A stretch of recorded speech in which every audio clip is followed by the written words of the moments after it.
پیارے بچوں، آج ہم فیضان درس حدیث میں حدیث نمبر 31 پڑھیں گے، اور آج کا ہمارا موضوع ہے مہر۔ عن عقبۃ بن عامر قال قال رسول اللہ صلی اللہ علیہ وسلم احق الشروط ان توفوا به ما استحللتم به الفروج۔ اس کا ترجمہ ہوتا ہے کہ حضرت عقبہ بن عامر رضی اللہ تعالیٰ عنہ سے روایت ہے کہ اللہ عز و جل کے رسول صلی اللہ تعالیٰ علیہ وسلم نے فرمایا، نکاح کی شرطوں میں سے جس شرط کا پورا کرنا تمہارے لیے سب سے زیادہ اہم ہے وہ وہی شرط ہے جس کے ذریعے تم نے عورتوں کی شرمگاہوں کو اپنے لیے حلال کیا۔ بات سمجھ رہے ہیں آپ؟ تو نکاح کی شرطوں کا بیان ہوا کہ سب سے اہم شرط وہ ہے جس کے ذریعے سے عورتوں کی شرمگاہ تم نے اپنے لیے حلال کی۔ تو شرط سے مراد کون سی شرط ہے؟ علماء کرام فرماتے ہیں اس شرط سے مراد مہر ہے۔ کیا ہے؟ مہر، یا بیوی کا نان و نفقہ، یا کیا مراد ہے؟ بیوی کا نان و نفقہ وغیرہ۔ مگر حق یہ ہے کہ اس سے مراد تمام وہ جائز شرطیں ہیں جو نکاح سے پہلے یا نکاح کے وقت لگائی جائیں، وہ تمام شرطیں مراد ہیں۔ حضور نے فرمایا جو شروط لگائی جا رہی ہیں ان کو تم پر ہے کہ تم اس کو پورا کرو۔ کیا ہے؟ اس کو پورا کرو۔ تو کیا فرما رہے ہیں کہ ہر وہ شرط جو نکاح کے وقت یا نکاح سے پہلے لگائی گئی ہے، شوہر پر ان شرطوں کا پورا کرنا کیا ہے؟ ضروری ہے۔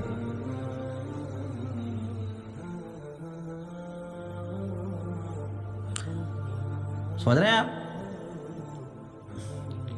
صاحب مرقات نے فرمایا کہ اس جگہ خاوند بیوی دونوں سے خطاب ہے۔ جنہوں نے مرقات شریف لکھی ہے، مشکات کی شرح، تو صاحب مشکات کیا فرما رہے ہیں کہ اس جگہ خاوند بیوی دونوں سے خطاب ہو رہا ہے، یعنی حضور دونوں سے فرما رہے ہیں۔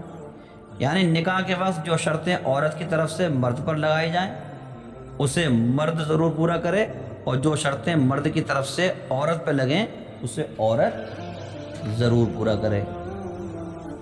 اچھا، اس میں خصوصیت کے طور پر مہر مراد ہے۔ کیا؟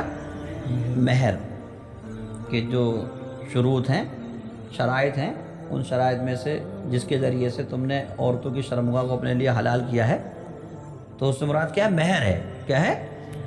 مہر۔ تو مہر کے بارے میں جانیں گے کہ مہر کتنا ہونا چاہیے۔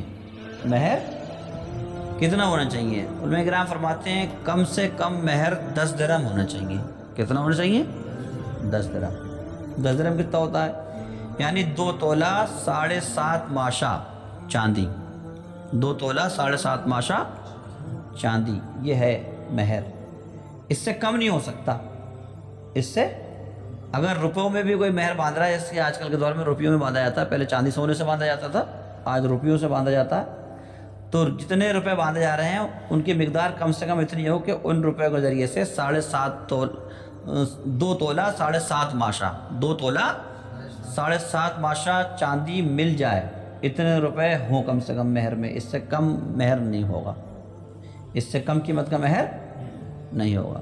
اچھا، پھر مہر کی جو ہے 3 قسمیں بنتی ہیں۔ کتنے قسمیں بنتی ہیں؟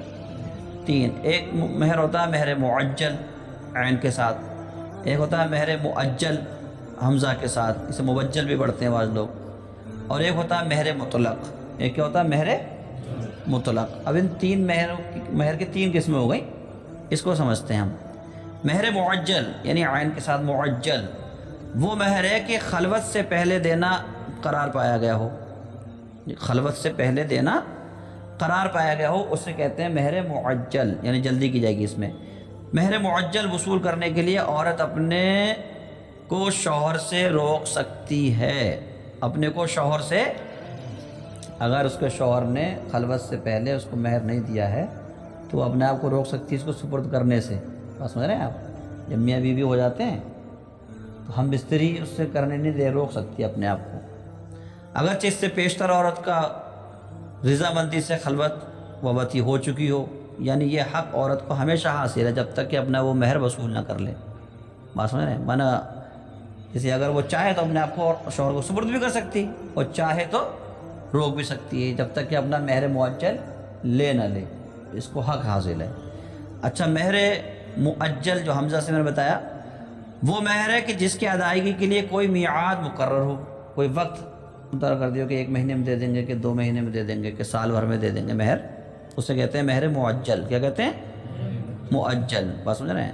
تو مہر معجل میں جب تک وہ میعاد نہ گزرے، یعنی 1 مہینے کا ٹائم لیا تھا اس نے ادا کرنے کا، تو جب تک 1 مہینے کا ٹائم نہیں گزرے گا عورت کو مطالبے کا اختیار نہیں ہوگا، عورت مہر طلب نہیں کر سکتی۔ بات سمجھ رہے ہیں؟ اپنے آپ کو شوہر سے نہیں روک سکتی، اور میعاد پورے ہونے کے بعد ہر وقت مطالبہ کر سکتی ہے، یعنی وقت گزر گیا تو ہر وقت اب اپنے مہر کا مطالبہ کر سکتی ہے، اور اپنے کو شوہر سے کیا کر سکتی ہے؟ روک سکتی ہے کہ پہلے مہر لاؤ پھر آپ جو ہے قربت کر سکتے ہیں، وغیرہ آپ قربت نہیں کر سکتے۔ یہ مہر معجل کو آپ نے سمجھا۔ ایک ہوتا ہے مہر مطلق، ایک کیا ہوتا ہے؟ مہر معجل کے سمجھا کہ اس میں ایک میعاد لگے گی کہ 1 مہینے میں یا 2 مہینے میں سال بھر میں دے دیں گے، ٹھیک ہے۔ مہر اور معجل جو ہے سے بتایا تھا اس میں کیا تھا کہ خلوت سے پہلے ہی دینا ہوتا ہے۔ ہاں، اگر عورت اپنے آپ کو سپرد کرنا چاہتی ہے تو سپرد کر سکتی ہے، روکنا چاہتی ہے تو روک سکتی ہے معجل میں، ٹھیک ہے۔ اور معجل میں جو حمزہ سے بتایا اس میں یہ ہے کہ جب جتنی میعاد رکھی ہے اس سے پہلے مطالبہ نہیں کر سکتی، اور میعاد گزر کے اس کے بعد پھر وہ مطالبہ کر سکتی ہے اور اپنے آپ کو روک سکتی ہے۔ مہر مطلق وہ مہر ہے کہ نہ خلوت سے پہلے دینا قرار پایا ہو اور نہ کوئی میعاد مقرر ہو، یعنی خلوت سے پہلے دینے کی شرط بھی نہیں لگی اور کوئی وقت بھی متعین نہیں ہوا کہ کب دینا ہے، اسے کہتے ہیں مہر مطلق۔ مہر مطلق میں تا وقت موت یا طلاق عورت کو مطالبے کا حق نہیں ہوتا، جب تک کہ موت نہ آ جائے